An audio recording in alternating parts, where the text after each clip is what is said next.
didn't mean to. Huh? Yeah. Lesson 1. Yeah. He actually wrote a song for us, though. Mentions us by name and puts a clip of us in it. It's amazing. Lesson 1. Shut up. All right. That's funny, guys. See ya. Bye, Evan. Back off. Oh, shit. I just had it where I needed it. I traded my phone for a better phone that's locked. Yeah. And I spent the last money I had on a good headset with a microphone for this. Yeah. The headset with the microphone doesn't work. The phone's locked, so I can't get into it to do anything with it. So I'm here now with, like, I've traded down from a really good phone to a piece of shit I can't use and a pair of headphones that don't work. Because I forgot my microphone and I can't get it till 7 o'clock. Oh, nuts. So I freaked out trying to get a good microphone because without it, we're going to have any background noises coming through nice and clear. Oh, no. So I traded really good equipment for a bunch of shit equipment. And now we're just going to suck. And I think I lost my last cigarette.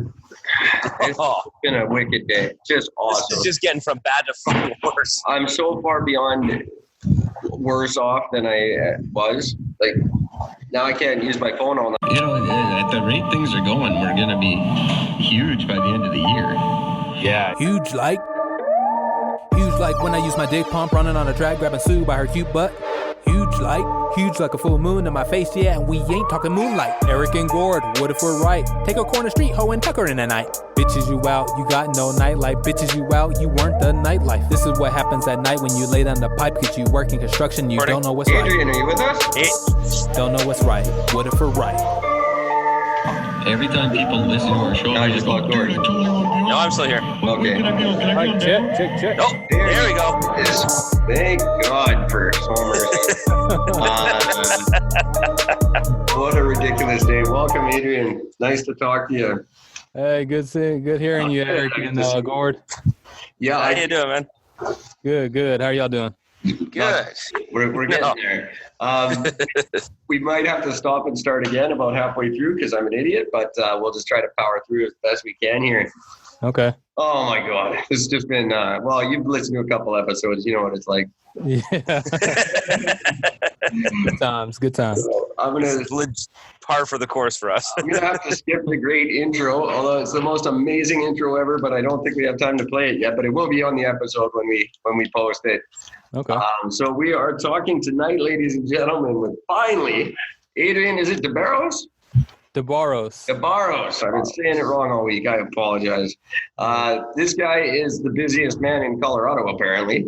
He's a rapper, author, poet, graphic designer. He's a developer, programmer, YouTuber. He's Santa Claus. He's the one who let the dogs out. This guy does it all.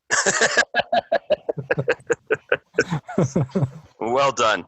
Well, welcome. How do you make time to spend some time with idiots like us when you're that busy? Hey, you make time for what things are important to you, right? Good company. That's awesome. Good company, right? Thank you so much. For those of you who don't know, you can look him up on SoundCloud, YouTube. He's got a great single on right now called Treasure. I've been listening to it. Sorry? I just checked it out myself last night and today. I was actually looking at a bunch of the stuff that you've released. I was checking out some of the freestyles you did, and yeah, I was really enjoying it. You got a good flow. Oh man, you probably saw some of my early stuff that was not so great, but I like leaving that stuff up where people can see, Exactly. Even as I make progress and improvement, You got to show people where you came from too, though. I do that with my stuff too, and I you know what? I have no shame. I like my old stuff, whatever.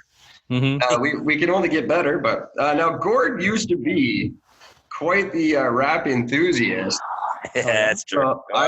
I couldn't wait to have you two on together. So Gord, what's your opinion of what you've heard so far? I actually really enjoy it. You've got it's a really interesting vocal style. It's almost Will Smith style, but with a way better edge to it. I really enjoy it. Okay. Thank you, And I'm Gord. a bit of a, like I said, I'm a bit of a hard ass when it comes to rap because like I'm an old school rap. I love the stuff from the 80s, the 90s.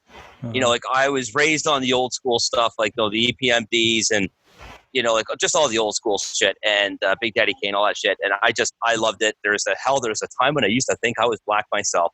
So yeah, I was one of them dudes. As embarrassing as that is, because I'm like legit. I'm like a ginger. You know what I mean? I think you two can see each other. Can you not? Yeah. Yeah. And I can see it both. Nice but I beard, just, man.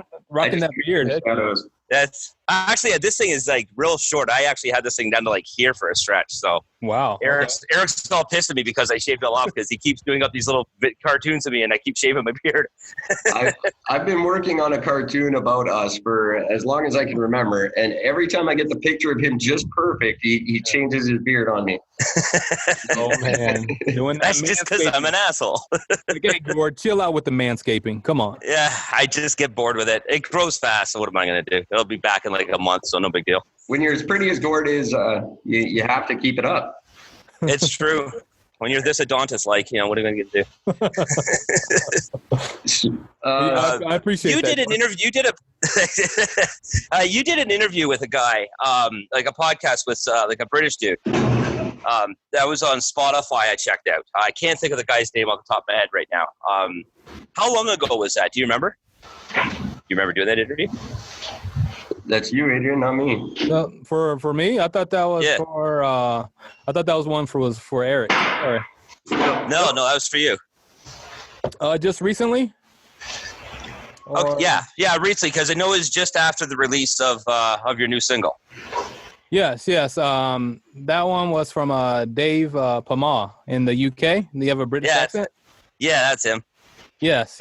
I had a lovely conversation and interview with him across the pond. That was great times.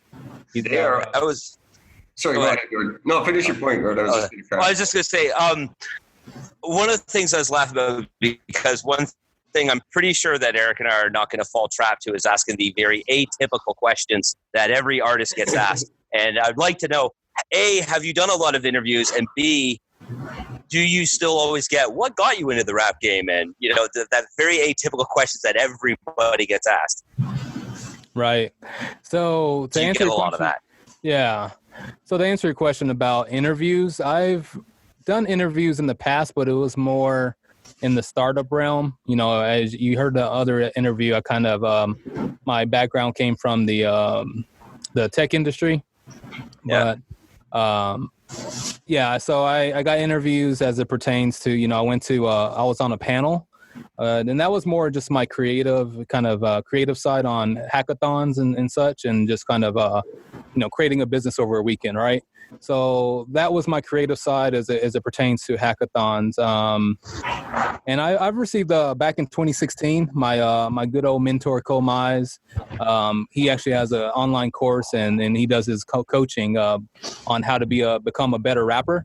Is he as young as he looks? Yeah, he looks like a baby. Well, no, he's pretty young. Okay. No, he's a cool cat, great guy. I met him for the first time in Atlanta this past Memorial Day. Oh, cool. But that was amazing. He gave me my first official artist rap interview back in 2016. So as you can tell, I'm fresh in the game early. I've been doing this for, rapping specifically and targeting and focusing on rapping for the last 3.5 years. But, writing poetry, writing short stories since I was 17. See, that's the part I like to talk about because I fancy myself a writer as well, but I can't tackle poetry. It's that's a specialty thing. The short stories I'm all about, but poetry I can't do. What? Yeah. Is there a poet you identify with, or someone you're reading right now that you can? Early on, I used to identify with Edgar Allan Poe, and J.S. Eliot. Okay. I really like them too, and most recently J.S. Eliot. I like a lot of his writings and poetry. And it's just really across the board. When it comes to poetry in general, I like the sense-bound writing where you can say something on a page and you can experience that, just visualize it. It's that more showing and not so much telling. Exactly. Yeah. Feel some of that, but yeah. That's my favorite thing about just the written word in general. It's the most powerful form of communication, in my opinion. And my hat goes off to anyone who could sit and do it, because it takes a lot out of you. Yeah. I know when I'm writing, I'm attempting a novel right now, and it's a difficult subject matter, and I keep having to stop and catch my breath, because when stuff comes out, it surprises me. Mm-hmm. And have you done that to yourself? Have you sat down and write something and something totally unexpected comes out? Oh yeah. I'll sit down, usually it takes me I can hash out a song, a 3.5 minute song within like 2.5 hours or whatever. Right. Right. And if I've been working on something and it's taken me 4 or 5 hours, I'm like, damn, where am I going with this? But then I'll take a break, right? Take a break, come back to it. And I'm like, ooh, that sounds good. Or, and like I have this storyboard, but I don't have exactly what I'm going to say along, the exact lyrics I'm going to say within the storyboard, right? Because we can say things in like 20, 30, 40 different ways, right? Exactly. So I think that's the problem solving I like in rap and hip hop. Is like, okay, you have what you want to say. I lost a friend, or this is about my latest breakup, or this is just about me going to work. There's so many different ways to talk about it, right? And to phrase it. And I think I like that puzzle making within the beat. And but no, it's amazing. One area. This is kind of on topic, where one area where, I guess, one type of artist that I really admire are slam poets. Yes, absolutely. I've personally never got into slam poetry, but I used to go to like little slam poet events, and I would just sit in the audience. Like I was like, yeah, I'm not even gonna try that, but I want to see the emotions they bring out with their written word. And slam poets I definitely admire them. That's I think that's another area where I got my inspiration outside of, being in a freestyle group and working with other rappers. But it's slam poets. I got to give a huge shout out to slam poets out there. So would you agree with me that other than yourself, hip hop's just complete garbage at the moment?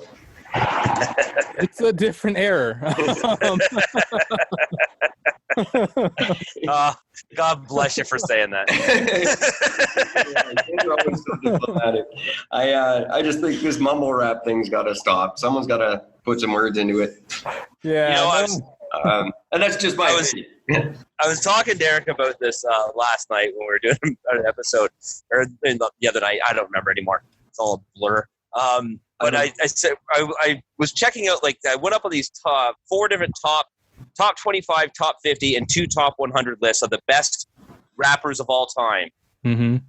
And one thing that that disgusted me as an overall, because you're talking all time. So, I mean, you're expecting the top 10, top 15 to be a lot of these big classic hip hop artists, right? Mm-hmm. And yet you get Ice-T was sitting at number 76. And I'm like, you've got to be shitting me. How the fuck does Ice-T, the legend that is Ice-T, end up at 76? And Criss Cross wasn't even on it. Criss Cross, right? Not on there? What? Not even hit the list. But yet Maestro Fresh West never hit the list. The guy who turned hip hop around in this country doesn't even hit the list. So fuck him, they basically say. They don't give a shit about him. But like, your thoughts on, like, when it comes into what's being recognized as when you say like the greatest of all time, can you, in your opinion, you include new artists in that? I don't know if you can consider, like, you can throw new artists within that realm yet. And I feel like a lot of those results are skewed. Like, you have to break it out by era, because as us as a society, our tastes change. What's popular, what's hip, the fads, they're all they change, right? I think we can put a category in a particular particular bracket of artists that kind of have withstand the age of time, where they're still relevant. And then we can start breaking out by era, who was on top, during the 70s, 80s, 90s. I can tell you who it was and when it changes in every era. It starts on the 2 year. It's always on the 2 year it starts. Like from the 7 year of a decade to the 2 year of a decade is always great. Like 87 to 92 was the greatest time in rock. And then you go to 97 to 02, you break it down and you look at that, that's when it's always good. And it definitely depends if there's a Republican or a Democrat in office. If you got a Republican in office, you get great music because everyone's mad. Yeah, I don't think there's much arguing that one. That's really good. When you get, when Kennedy was in, you had garbage music. And when Nixon came in, you got punk, you got great metal started up. You had all this, and then you get Carter comes in and ruins it all. Right up till Bush, basically, music sucked. Maybe not in hip hop so much, because you guys had a few good years in the 90s for sure. Oh my God, without a doubt. And I don't know, maybe since then I haven't been listening too much lately. I'm sure there's something good. Sorry. No, I was just going to say to Gordon's point, or sorry, not Gordon, Gord. That doesn't matter. Yeah, Gord. Just usually means I'm getting in trouble. There's different styles, right? There's more lyricists and and you got the mumble rappers, or you got rappers that are just kind of, they're just creating a good beat vibe. It's a vibe that you can play in the background where you're not really listening to the lyrics. You're just bopping. They're adding a little spice to the beat, right? And essentially their vocals are just a little sprinkle on top of the beat, but you're not listening to the actual. There's no substance behind it, right? Yeah. So, did you consciously, when you entered when you put your hat in the ring, did you consciously say, I'm going to do both of that better than everyone, or did that just happen naturally? I feel like that just happened for me, because coming from like writing and having coming from a poetry background, I was like, well, I'll have my songs that are just goofy, off the wall, they don't make sense, but you'll still be able to hear me pronounce and enunciate. That's my biggest thing, because I kind of grew up with this thing as a kid. My mom always used to tell me, why are you mumbling all the time? Why are you mumbling? Right. So that kind of stuck with me throughout my childhood, right? I was like, why is people telling me I'm mumbling? And so I've worked on that. I've actually taken, I'm a native English speaker, right? I've taken classes on enunciation and pronunciation, and I may slip up from time to time, but that's one thing that I have worked on, and that's one thing I take pride in my music, is try to get that clarity across. I definitely can appreciate that. I've had the opposite problem. This has been my voice since I was 7. And why are you yelling? Why are you yelling? I'm not yelling. Do you want me to yell? Never had a problem with that. The enunciation is so important in I find in rap music specifically, because taking a line from like DOC, one of my favorite artists of all time. He, in one of his songs, he actually uses the term rhythmic American poetry. And I always love that line of being able to describe what the essence of what rap music really was, and for the most part kind of should be, because that's what it is. Rhythmic American poetry. This fucking sickest line ever. So we all know that. To be able to have that, you need that enunciation. You be able to understand what the guy is saying, or girl, respectively, whoever's rapping, but you need to know what the hell they're saying. To really make it, though, you have to have the one thing that everybody has, and that's a good feud. So who are you going to try to start a feud with? That's a good question. So are we going to get exclusive rights on this? So when I made the little intro for y'all, I had originally put a little pump in there. And there were some not so nice things and just kind of funny things, like poking fun at, right? I don't know if I have a feud, but I think I can just poke fun at people. And it's not necessarily like a personal attack, but it's like, me growing up as a class clown, I can find something to poke fun at anyone, right? That's my biggest point in life right now, is everyone has to quit taking themselves so seriously, and we'd all get a lot farther if everyone could just have a laugh now and then and take a good joke. Mm-hmm. I think we'd be a much happier world, but everyone has to be all serious all the time. It drives me nuts. It makes me be. I don't like that. The day that sarcasm died was the day that my heart died too. Yeah, I think we're bringing it back. We're trying anyway. Yeah, we're trying. I'm certainly trying. I'm trying to help out with that. We're bringing a little tongue in cheek and little giggles and chuckles here and there. But yeah. I wanted to ask about that. Are you, like you said, it just shut down. Are you purposely positive in your music? Do you try to do, or is that just, you just write what you're in the mood to write, and when it comes, it comes? Whatever comes out of you. I'm typically good. So I have my recording studio in my basement, right? Excellent. I come down here, I put on a beat, and I'm like, okay, what do I want this to be about? I write a quick sketch about what I want to talk about. But typically it'll be positive or uplifting, or it will just be funny. Like if I don't have anything that's like I'm not in an uplifting mood, I'm like, everyone's talking about all these quotes and positive quotes. I just want to go out of left field, talk about something that people normally don't talk about, but then when you think about what I'm saying, you're like, oh, that is funny. Like I never really realized that.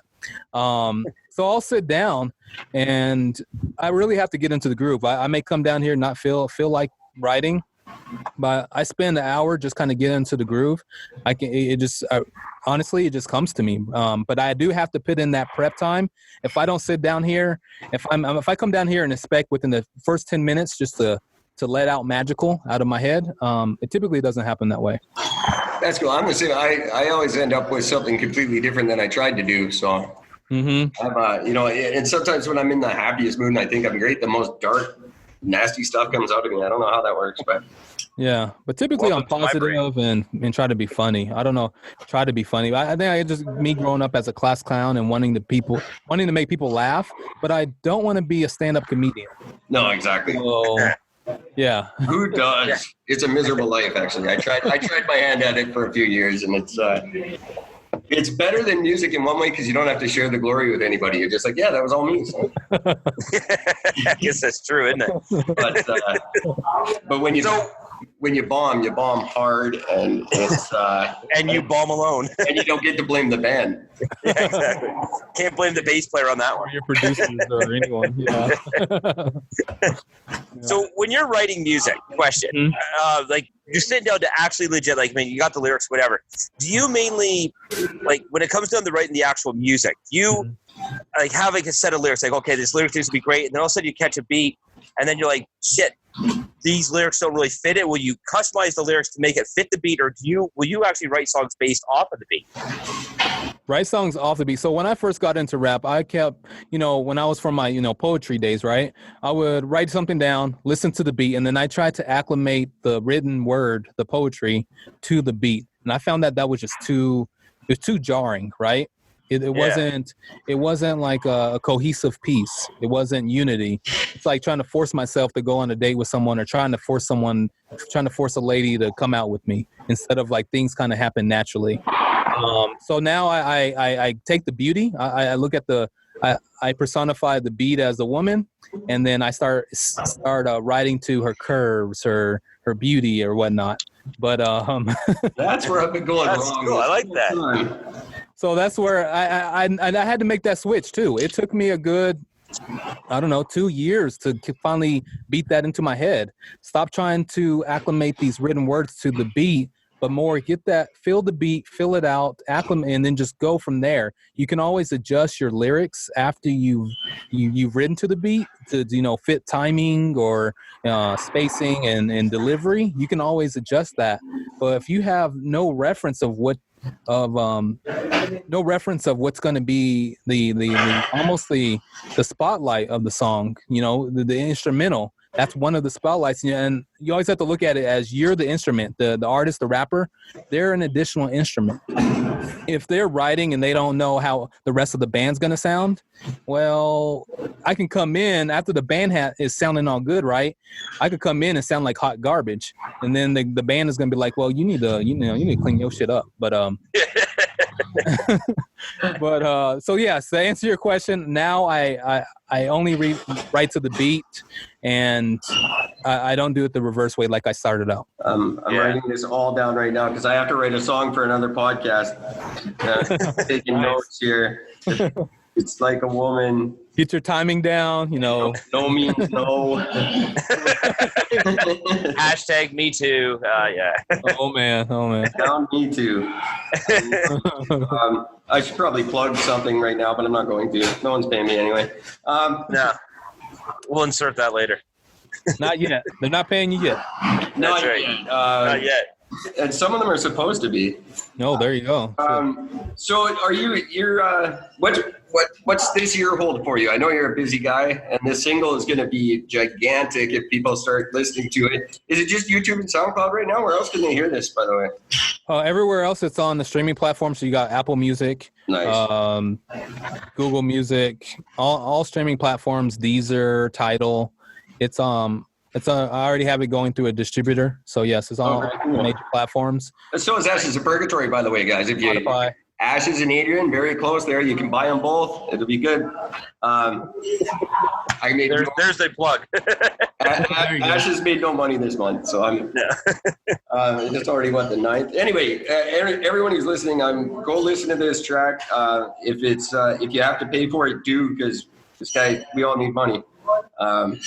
But is it free? I guess it's free on SoundCloud and stuff, right? Yeah, you go to SoundCloud, you want to give it a listen, it's there you go. But if you want it within your Apple Music library or whatnot, just go ahead and snatch it up.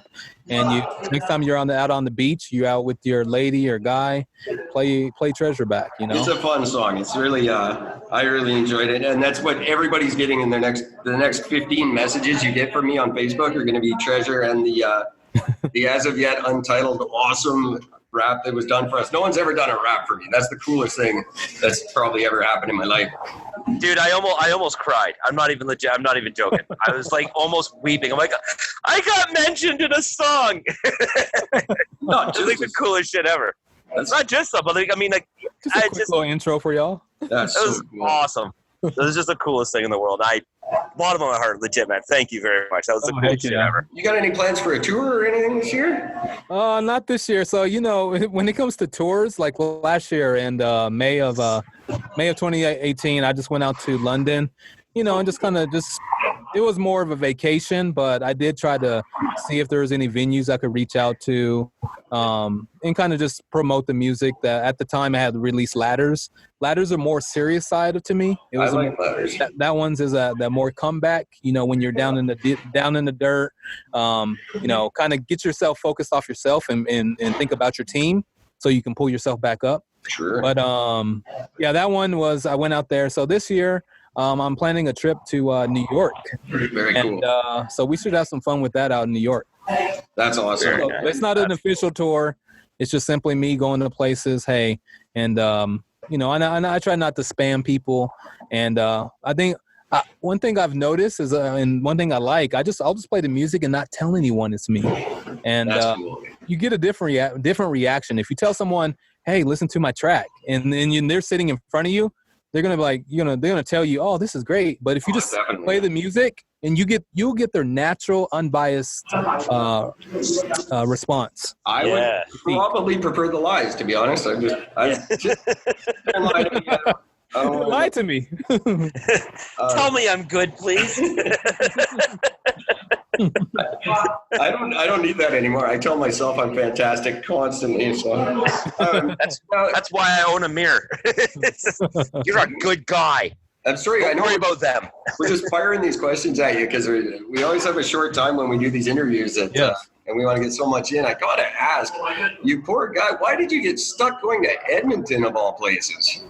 Oh, that was one of my IT jobs. I was a network administrator, and we had 2 offices up there, and I had to move their office at one point, and then I had to do a Windows update. Like they were getting new computers up there, right? So I had to set up 20 plus computers back in Edmonton. So I had to fly there. I couldn't do that remotely. Wow, I didn't think there was 20 computers in Edmonton. That's cool. Was that was your first impression of Canada? You thought it was like Edmonton? Yes, pretty well. It was a frozen tundra. And You're up there in the middle of the winter? Yeah, so it was in the middle of winter. I swear, I can't remember if it was January or end of December, but I had this tiny little, I don't know, Prius or whatever they call these tiny little electrical vehicles. Yeah. And I had to drive that on. I swear there was no road. It was just ice. Oh yeah, definitely. And I was like, That's how we drive for 6 months of the year. I got stuck in Edmonton. I was up there doing a show. I was living in Calgary, and I went up with a band to do a show, and it was so cold our truck just stopped working. oh, wow. Propane vehicles can't run in the cold or whatever. So I didn't know that, but we were just stuck in Edmonton, and there's nothing to do there. It's a terrible place. Holy cow. Yeah, I saw vehicles like plugged in. I was asking people at the office, I was like, should I plug in my rental? Like, is it gonna be okay? Yeah. And but yeah. And they said, nah, it's a rental. They were like, it's okay. And then they gave me a Donair. Oh, cool. Oh, Hopefully I'm pronouncing that right. Oh, yeah. Don't worry, we won't say it right either, so it's all right. Well, Colorado must get cold, right? You got the good skiing. Yeah. Is it Here in Denver? It gets cold. We got good ski weather. Our ski resorts, Keystone, Breckenridge. We got good snow, bunnies, all the good. Yeah, it's all good. And they get a little crazy drinking there too, right? Because you guys you're way up high where the air is thin and the booze hits you hard. Oh yeah, well we can typically put back a bit more when we go to sea level. We can put back a lot more than when we're up here a mile high. Oh so. No, Gord, do you know how high Denver is? 5,280 feet closer to the sun than we are. Yep. I've never heard it worded that way. Wow. That's a good way of wording it. They are. That might be fine and dandy, but for the record, a Canadian will outdrink your ass any day. No, anymore. And they just the old school guys, anyways. They just legalized mushrooms there. Was that Colorado? They did that. That was Colorado. Yeah. Oh wow, I wasn't aware of that. I've been out of the loop for a while. Yeah. What is it about Colorado specifically? They were the first place in the world to say, "No, we're making weed legal. This should be legal." They did it years before anybody, and now they're on the. I don't know the medicinal benefits to mushrooms. I question them, but what's the why are you guys so innovative? Why Colorado? I would say because we're liberal here, and I think it's there's been. You're good liberal, not Hillary liberal. No, good liberal, and when I came up so I was born here, right, and then I was raised half of my life in Dallas, Texas, and then I came back here. I still consider myself a native because I was born here. This is my birth. But the connotations I got when I was back in Texas was Colorado's more of a hippie state, and we're tree huggers. Sure. And like not to offend anyone, but that's what I heard, right? And I think that's just kind of where it's just like Colorado's liberal, and we're just kind of more open minded as opposed to I don't know other areas in the States. Yeah. Everybody else. I would love to go. I spent some time in Texas. I actually I did some schooling there. And it was my favorite place on the planet. I can't wait to go back someday. Wait, what area? Austin? I was in Fort Worth. Okay, Fort Worth, sweet. And they everyone I met, they were the nicest people I've ever met in my life. They have no idea that there's a world outside of Texas, and they don't care. Texas I hear that's very true. And that's I guess it's a good way to be, but. I've been to Texas, but I have no memory of it. So no? I arrived drunk and left drunk, and I have no memory of being in. There's a 7-day bender, so I don't. Oh wow! And apparently, there's a picture of me talking to Zach Wilde of when he was with Ozzy back in the day, and at a big concert. And I don't know, but I've always wanted to go because Steve Ray Vaughan, one of my guitar heroes, is from Texas, and I've always wanted to go down there to visit his memorial. That'd be awesome. This absolutely went way faster than I had planned, and we didn't get around to anything. Do you want to take a quick 5 minutes, Gordon, and reset and keep going? Adrian, do you still have a couple of minutes to spend with us, or? Yeah, I do. If y'all want to take a break, come back. Yeah, I'm all for it. I just have to reset. There we go. Someone came in. All right, you're back. Hopefully we get Adrian back right away. This is a lot of fun, but we just. Firing questions at him left and right so fast. I hope he gets this. Yeah, he got it. He is awesome. Thanks, guys. Sorry about that. Mike, have you been checked? Mic check. Have you been checked? There we go. Fantastic. I didn't do an intro off the top of the show, which is my favorite part of the show. I just realized I skipped right over it. I'm not going to do it now, but okay. Well, hey, Gord, this is my intro. I think Kanye West gets a bad rap. And then he rhymes on it and makes it worse. Ha! Like that. I thoroughly enjoyed that because fuck on you. That was my rap. I like how Adrian's keeping his mouth shut on that one. He is. I ain't pissing off Yeezy. Fuck that. If this doesn't work out, you'll be a great politician. Great politician. Now, about once a month or so, I got to do this real quick because maybe you know these guys. I try to do it once a month where I pick a different team of Eric and Gord around the world and just say hi to them. I think we've done about 7 or 8 of them now. And I actually found one in North Denver. Oh, yeah? Eric Fritzl and Gord Ballinger. They're partners in the Trinity Team Property Management. Oh, Gord started in realty the year that you were born, Gord. This Gord's been... Really? He's 1974, he started in realty. Oh, he's an old bastard. He's old bastard. I'm fucking old, so he's got to be really old. And Eric Fritzy's been a professional since 1996. I think he's about my age. But they're trying to change the way Denver thinks about real estate. So if you're in North Denver, go see Eric and Gord. They'll do as good a job selling you a house as we do selling you a podcast. Oh, hell yeah. Is that actually a good plug? I'm not sure. I don't know. I don't think any of these teams of Eric and Gord I find are going to be happy when they find out that I do this for them. I have to admit, because when Eric first said it, I'm like, we can't do that. We can't just brought in the random fucking segment in the middle of an interview. He's like, it's from his state. I'm like, oh, well, yeah, then fuck it, let's do it. It's not just his state. He's right up the street from him, I think. I don't know where you are in Denver, but this is... Right, I'm central Denver, so it's probably a good 20, 30-minute drive up north, yeah. Oh, okay. So is it, that's like a really nice area or not so much? No. Opposite of nice. Oh, okay. It depends. There's some new development up north, but typically, no. See, I think that's where Vancouver is weird because when you the further north you go, the richer it gets. Oh, okay. And everywhere else I've been, I've had the opposite of that. So yeah. I think Vancouver's a weird place, but yeah, it's definitely opposite here. North is usually no, unless you go like north, so far north you end up in Canada. I don't know. Yeah, that's true. You don't want that. That's where does end up getting ruled by fucking Trudeau? That just falls everything apart. You don't want to end up in. I guess if you go north of Colorado, where do you end up? You're Wyoming, and then Wyoming, and further north you go Montana after Wyoming. Oh, I love Montana. I really do. I had a blast in Montana. I believe there's about 1,100 people live in that entire state.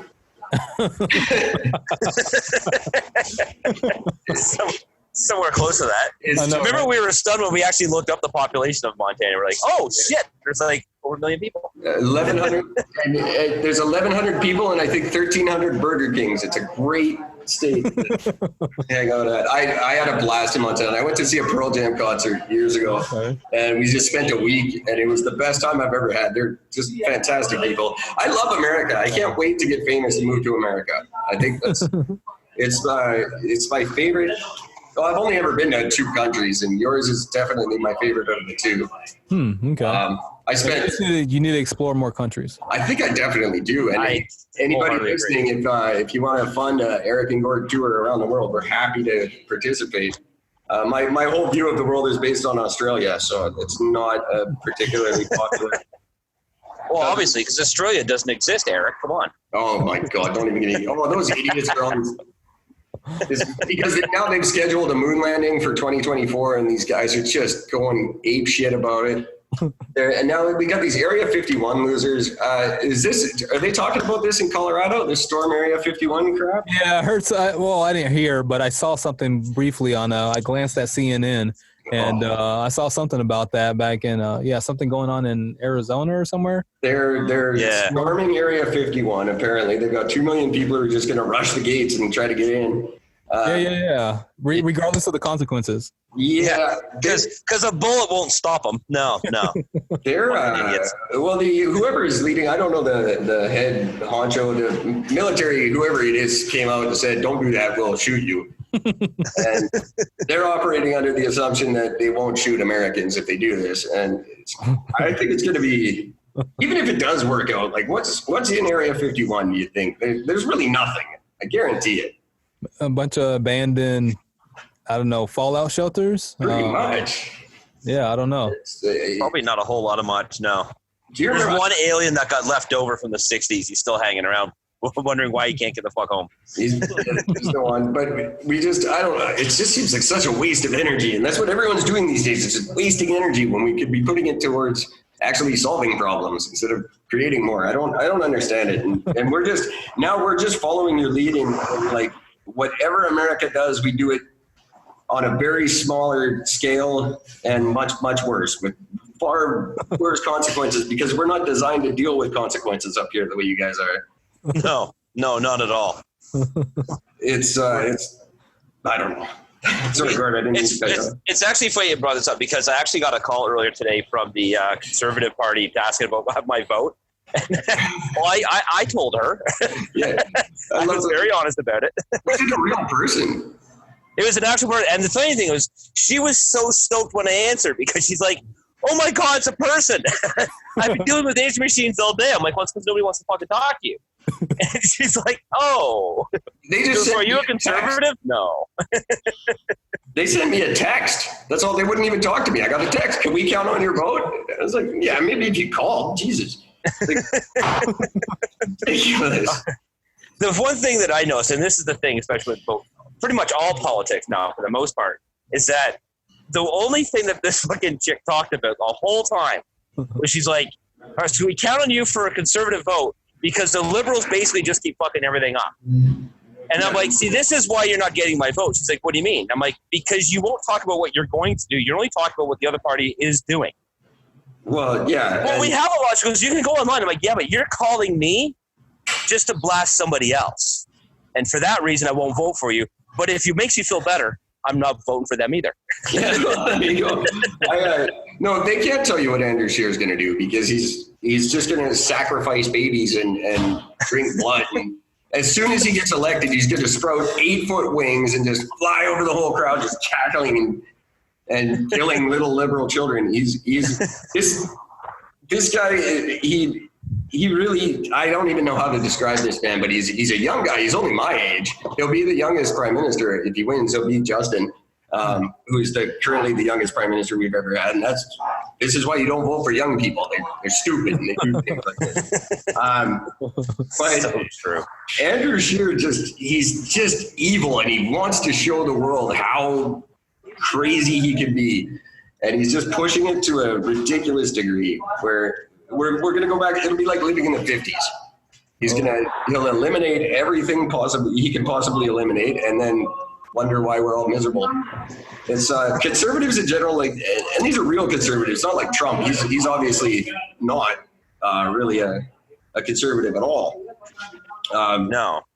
But they're looking for a revolution. They really are. And it's freaking me out because they want to go everything kind of went great for a while and now they want to revert it right back as hard as they can and start pushing back. And it's going to be, and you guys are going to be dealing with it in, what is it, February for you? For the Federal, yeah, Your next federal election. That's, you got 2020, but I'm not sure your elections are in February, aren't they? I thought they were more in the fall, like November time. Oh, is that what it is? That's right, too. Yeah. Growing up with my birthday being in November, that's all I've heard my whole life. Oh, I guess it's like it's my birthday. Damn it! Right. It's not the elections. It's my birthday. Okay. Are you very political? Not so much. But yeah, I guess I don't know. I'm not very political. I just kind of just kind of observe the political realm. Yeah. I'm not so much heavily involved. Maybe when I get old and gray, I'll be old and grumpy to get more involved in it. Oh, good thing for me. I keep myself educated on it, but yeah. I was old and gray at 22, so it worked out well for me. And just beginning my new campaign for mayor. That's kicking up. It's 2021. I'm running for mayor again. I ran for mayor last year, Adrian. I don't know if you. Oh, very nice. I'm not watching. I didn't do well. But my hope is like I just want to prove that it's our right to run. Anyone can run. It doesn't have to be this elite thing where these same people run every year. It's everybody's right. In Canada, anyway, you can have a criminal record. We don't care. Anybody can run. So, record. Like, I want it was very specific. You had to have a conviction against like your city. You had to defraud your city before you weren't allowed to run or something like that. huh. I wasn't paying attention. But yeah, you could. I want in the next election. I want 2,000 people running. Get rid of these politicians. Just get everybody in the ring, and let's start getting some real change happening. You're never going to get change when the same 12 people are running for office every 4 years until they're Bernie Sanders' age. It's ridiculous. And then it gets scary. I don't know if they're gonna, make. I don't know. That's just I don't know. You get too far up there. I don't know. Well, look what happened to Reagan. Let's be honest. He got he could have quit while he was ahead. Yeah. It's like it's kind of like the Rolling Stones. Do we need another tour, guys? We get it. They're going to be all sitting on stools, and you can guarantee. I always love the last big stage. Well, I always loved the one tour the Stones did many years ago, which is the Steel Wheel Tour. Everybody's called it the Steel Wheelchair Tour. I always loved that one. They're something, but hey, they're making money, and now they're not making money off Richard Ashcroft anymore. So they need to make it up somewhere. That's true. The Verve song, that Bittersweet Symphony song. Do you know that song, Adrian? Not so much. I think I need to great 90s track by a band called The Verve, and they ended up having a copyright issue, and every dime off their biggest single went directly to Keith Richards and Mick Jagger. So this is one of the biggest songs of the 90s. They would have made a killing off it. Instead, it just made the Rolling Stones more rich. Oh, wow. Their agreement just expired this year, so they finally get to see some money from probably the last good song they'll ever write. I don't think they've written anything since then anyway. So have you? I don't know if you have any experience with this. We've been talking about it a lot on the show, and a lot just because in the Facebook groups that I'm in, everyone's whining about it. Copyright infringement and people thinking that's okay. There seems to be this general consensus that it's just, well, either the artist can afford it or they don't really mind, or it's okay. It's not like really stealing. Does that just, as a poet, that must, like for me, it's nerve-wracking to put my stuff out in public because I'm always worried I'm going to see it on a bookshelf in a year with someone else's name on it. It drives me nuts. Are you generally offended by this, or are you kind of mellow about it, or? When I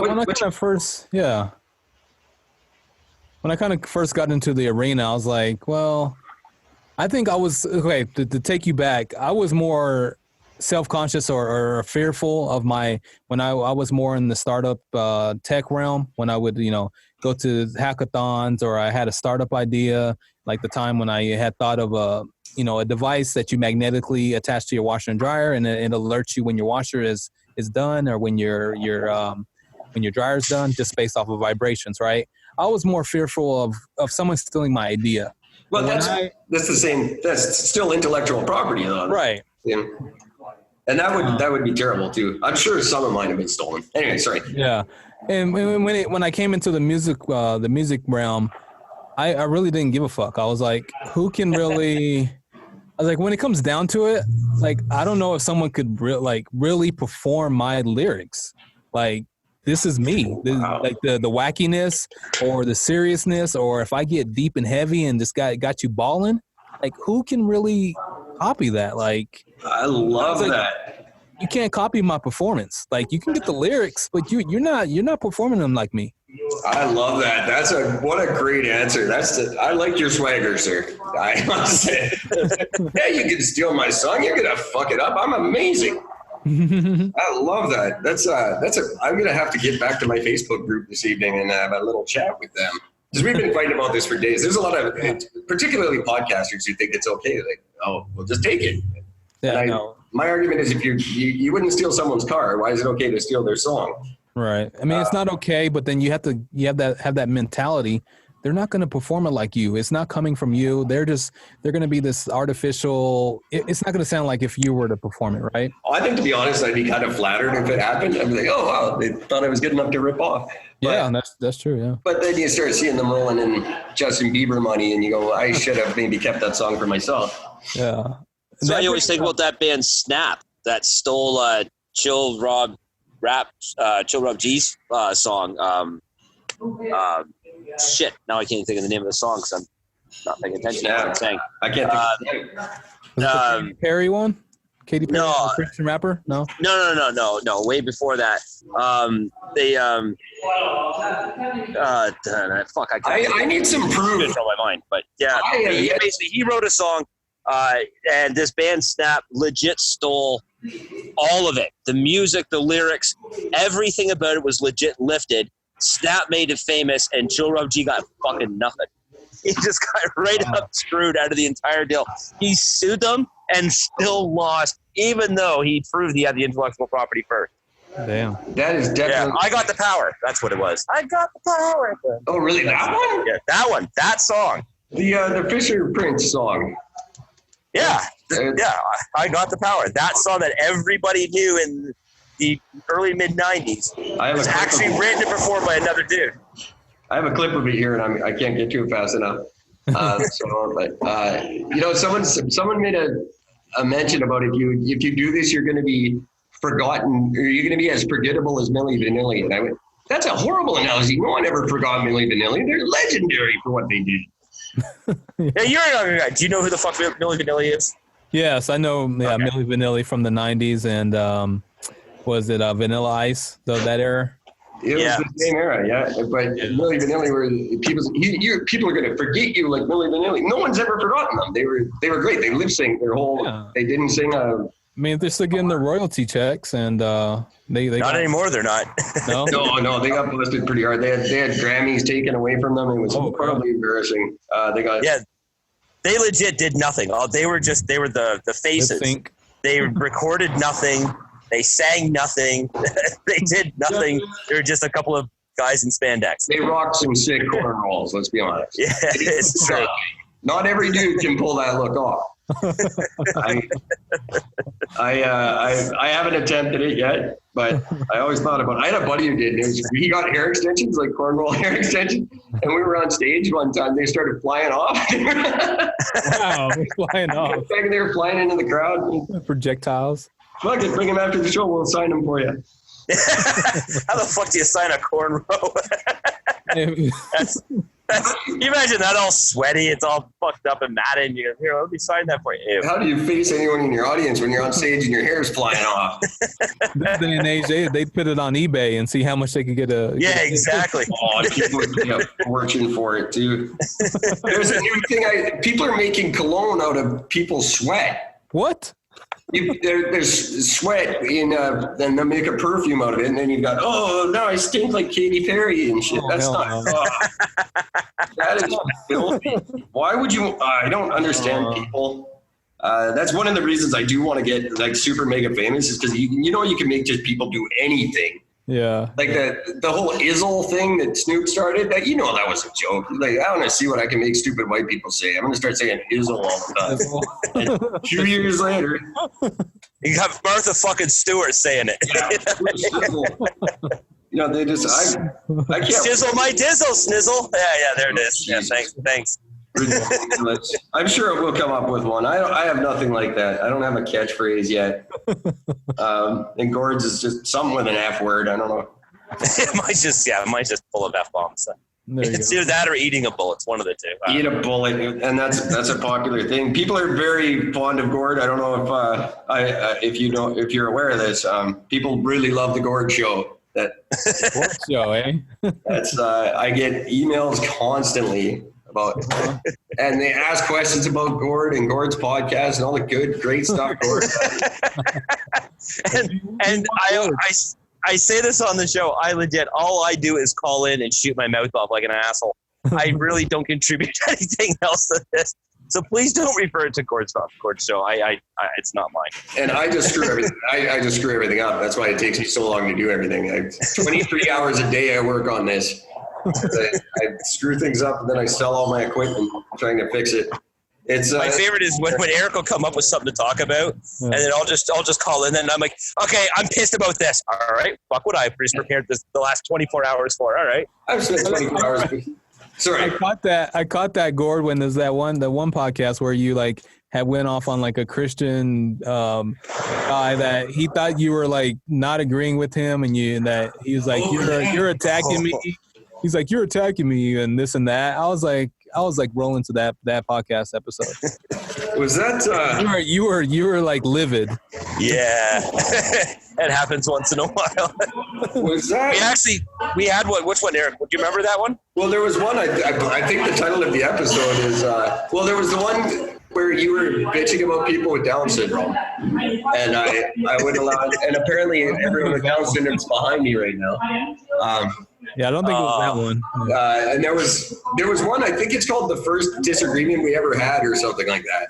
Mm-hmm. And it doesn't happen very often, but there's been two that were very significant where they just I wasn't going to agree with Gordon. For the first 6 months of the show, Gordon didn't say anything, so I didn't really realize he was an asshole. And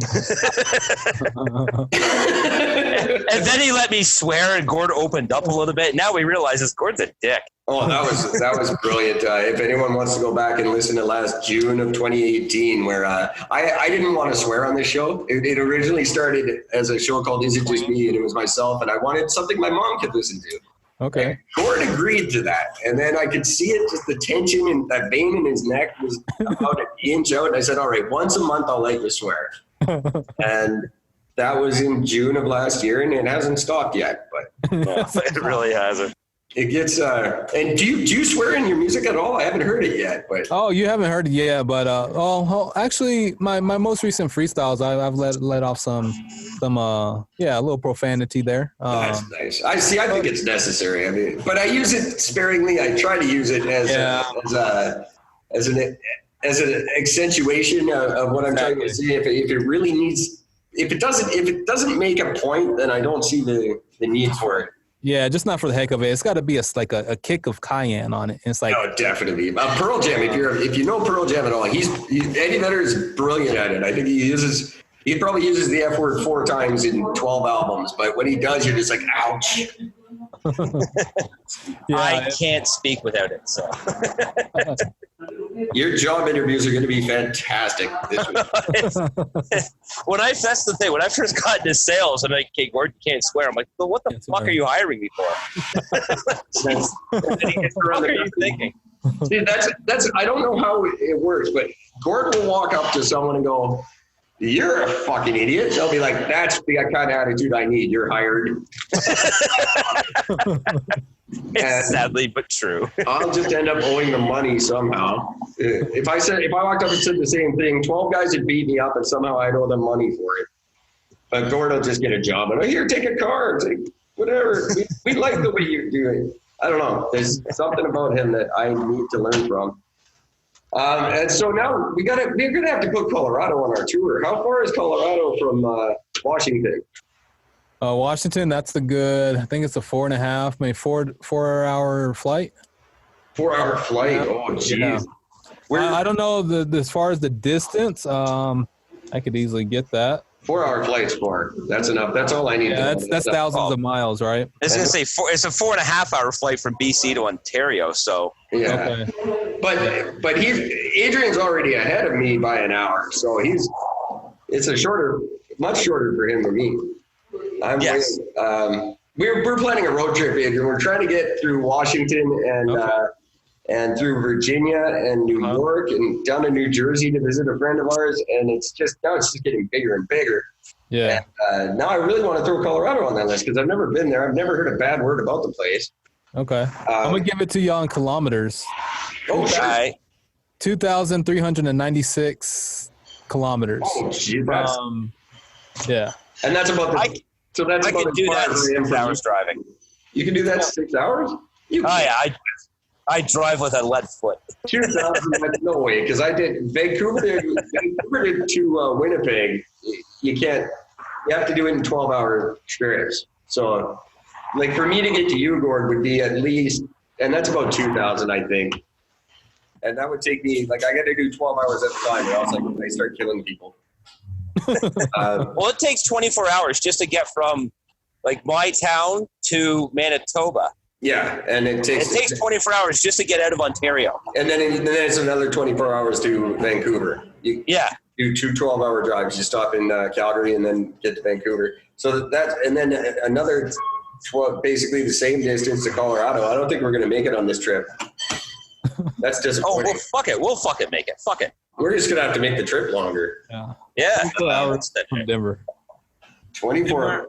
Yeah, Denver to Washington, D.C., 24 hours and 24 minutes. I pretty much throw those 24 minutes just throw those to the side. But yeah. Oh, I'll use those for something.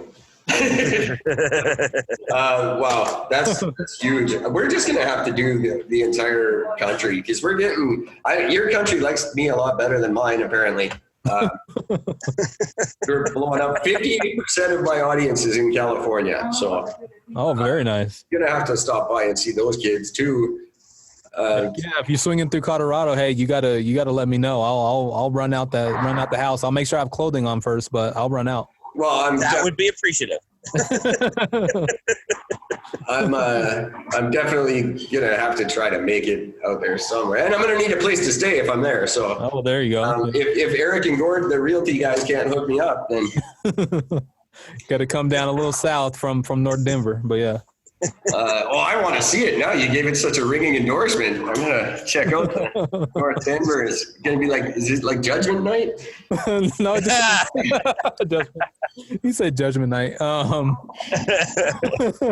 You might think of it as what is it? I don't want to say The Purge, but it's suburban. Oh wow! This is like going to South Detroit midnight on a fucking Saturday. This is basically what you're telling. It depends on the area. I'll take that grain of salt, okay? My roommate last night was telling me he can't wait for if he was in charge, he'd make a thing like The Purge, and I was just looking at him going, you'd be the first to go, right? First thing would be, who created this? John? Fuck John. But if that ever happened, I hear so many people talking about how The Purge would be a good idea, and I said, poor people are going to get fucked in this deal. Mm-hmm. These rich people have guns and big vehicles, and they're just going to mow us down. Fortified houses, yeah. Basically, it's what we did to the natives 100 years ago. Do you guys remember the poor people without weapons don't do well in these scenarios? Exactly. But the southern U.S., they will win. Because all them motherfuckers are armed. They're armed to the teeth. That's what China is waiting for. China is waiting for us to do this to ourselves. And they're just going to march in and take over once we're done wiping each other out. It's a smart business plan. They're good. They are shrewd. I almost got my hands on a Huawei phone today for a really good deal, but didn't really? So close. I don't know if we can get them still here in the States. Have they banned them? I thought at one point, Trump was like, no Huawei. And that makes sense. And yet we went the exact opposite direction. We're like, come on in. And yet we're still holding their CEO. We're supposed to be extraditing her to the U.S. to face charges. And but she's still there? Yeah, we're just sitting on her. She's in a $15 million mansion that's actually really, really close to my house. And, the funny thing was that she was in a $1.7 million mansion, and then they moved her to a $15 million mansion because life wasn't fair initially. Well, you don't want your political prisoners to be uncomfortable. I'm sure they do the same for us in China. Oh, yeah. Yeah. Look what they're doing with the 3 guys they already got. You don't hear about them anymore. No, they certainly don't, because we don't talk about corpses. Yeah, that's right. What a ridiculous thing. 1.5 billion is their population. Wow. Right. They are just, and it's within 50 years, we're all going to be Chinese. So, or women. I haven't figured out which yet. Probably both. And I'm screwed because I can't even speak English. I can't even speak English. I'm fucked. I knew 3 Chinese words, but I've forgotten them now. I had a free, a 7-day free trial on, Rosetta Stone. Uh-huh. I learned 3 words. That took me 7 days. And I say one of them wrong. I think it's like hello, but their word for hello is very similar to their word for urinary tract infection. Oh, So, wow. Okay. So I'm just walking down the street telling all my friendly Chinese neighbors that I've been with a woman who was unclean. Oh, no. It's not. Poor fellow. And then they look at me, and then they won't pay top dollar for my stuff. I sell a lot of stuff in my neighborhood. And my neighborhood is over 60% Chinese, I believe. Okay. Yeah. And that is one of the lesser ones. So Vancouver is very Asian. Okay. And they're all behind me yelling at me right now. If you can hear what that background noise is. Half of the city crams in to listen to me do this and talk all the way through it. It's a lot. I love the support. Nice. Yeah. Support. That's the word for it. So is there an album coming out, a full album with that Treasures single for? Yeah, there's an upcut. Well, there's not quite yet an album, but there's a mixtape coming out at the end of the summer. Very cool. That's currently in the process. I already have a few tracks completed, but yes, a full anywhere. I'm on. It's between 10 and 12 songs in this mixtape that's coming out. That's a full record. That's you can't do more than 12. That's amazing. Yeah. Any concerts? Anything you need to plug right away? I mean, I already have the title for it. So when y'all hear Laundry Day, that'll be the mixtape. You know, Laundry Day by Debarros. But I don't know. Maybe by that time I'll change my name to Thor's cousin. But that's I've released a couple of things with the name of Thor's cousin. I'm on the fence if I just want to have a different persona. I could just keep my name, keep my last name, and still have Thor's cousin. I do that myself. I've got two very, very different bands that I'm in. One I'm actually officially out of now, but at the time it was really funny because one was very dark, like Marilyn Manson kind of heavy metal stuff, and then the other one was like poppy happy. I wore a mask in both of them, so you couldn't tell who I was, but. I'm still doing that. I love the poppy happy music. I can't get over like the Green Day kind of like happy punk stuff. It's catchy to me. I like it. So you wouldn't expect it when you listen to my show and then go, oh, he's gonna go write happy music after that. No, he just had like a swear storm, and he's gonna go. That happens.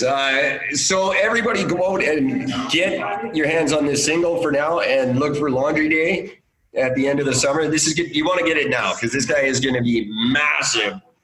I see a revolution coming in hip hop, and I see it being run by you. And I'm not even kidding. I really enjoy your style. I think it's a much needed breath of fresh air in the industry. Thank you. I appreciate that, Eric. And I'm already a fan of you and Gord's show. When I first listened to y'all show, I was just like nothing in tears. All but tears. I was like, holy cow, are you serious right now? I was like, this is my style. I like this. That's great. That's awesome. I seem to be getting the sense that we're a little bit unique, at least in the podcast world. So hopefully it pays off one of these days. Yeah. But it's also, you never know what goes on in podcasting. It's we could all be out of jobs tomorrow. Y'all can branch out, y'all can start doing some video recording and you can have your YouTube video interviews plus podcasts or whatever. However y'all want to branch out, How does that work out for you? Do you find it's YouTube's a good experience? Because you're a YouTuber, right? Yeah, and it's I mean, you got to get your fan base up, and I think y'all would do good with y'all's personality and just building your fan base and just getting your subscribers and then running away from there. Because it's your fan base is gonna they're gonna love y'all's personality, and just seeing your face is just gonna be another dimension to y'all's show. That'll work well for Gord, definitely. I was waiting for that comment. I definitely have a face for radio. That's my face for radio. I don't even like to look at me. I have no mirrors. I try to avoid them as much as possible. Because every time I see my reflection, I'm like, oh, who's that old dude in my clothes? Jesus. But I threatened the public all the time. I said, if I ever got to 5,000 listeners on this show, I would go out of it. And we're well beyond that now, and I haven't followed through on that. So maybe we're going to have to start Heck yeah, people want to, they want to see different dimensions to y'all, and yeah, I think y'all do really good. I don't know, as far as YouTube in the music realm, I mean, that's good for music videos and such, but I'm still, you can say a baby or starting off with putting my music out on YouTube. So it's a slow traction on YouTube for music for me personally. Yeah. What do you find is the most beneficial platform out there for you right now? Right now, it's really been SoundCloud, just getting out there, getting some listens, getting some traction, seeing, the plays. It's really, starting there at SoundCloud, and getting my stuff out on the other streaming platforms so that it's out there. But it's not going to be a long wait for you. I guarantee that. Are we close? I didn't see a warning yet. Oh yes, my warning already came up. And also, just so you know, my phone's apparently about to die. Well, Gord, I want to talk to you a little bit. Adrian, thank you so much for sparing this time and for staying extra with us. It's so great to talk to you. And anytime you want to come back, you're always welcome. And we won't dominate anymore. You can actually talk about something you want to talk about next time. Heck yeah. No, it was a blast. Thank you all for having me. Right on. Thanks for being on. It was an honor. We really appreciate you coming on, man. Thank you very much. Yes, thank you all. And Gord, do you want to reset and we can talk a bit, or do you think? Yeah, no, I'll be good to that. I just got to get in. I just got to plug my shit in because I'm sitting at, look at that. I'm down to 9%. So 9. I've done whole episodes on 9. Yeah, but I'm going to die from 9 to 1% probably within the next 2 minutes. So I love that. All right, everybody. Thanks for listening in. Go listen to Adrian Debarros right now. And that's it. That's the theme music for the show for the rest of the year. So don't worry, I'll send you a check. So that is it until we've got Christy. God, I got to remember her name. I'll redo a better outro tomorrow, later for her. Christy something, mega businesswoman out of the States. She's going to be on with us tomorrow night. Until then, take care of each other. See you, everybody. Oh, that was terrible. That is. Adrian, that was so great, man. Thank you very much. Thank you. Thank you very much, Adrian. I really appreciate this. And do you mind if I throw your song on our website for people? No, not at all. Feel free to embed it or whatever you want to do. Yeah. I'm doing that as we speak. Right on, man. Cool. Stay in touch. Even if you can't be on the show, send me a note. Let me know how you're doing. Things are going. Okay, we'll do. I'll be checking y'all out. Sounds great, man. Thank you for this. Yeah. All right. Peace, guys. See you, man. Huge like when I use my dick pump running on the track, grabbing Sue by her cute butt. Huge like a full moon in my face, yeah, and we ain't talking moonlight. Eric and Gord, what if we're right? Take a corner street, hoe and tuck her in the night. Bitches you out, you got no nightlife. Bitches you out, you weren't the nightlife. This is what happens at night when you lay down the pipe, cause you work in construction, you don't know what's right. Don't know what's right. What if we're right? Every time people listen to our show, they're like, oh, dude, I totally want to be on. When can I be on? Can I be on now?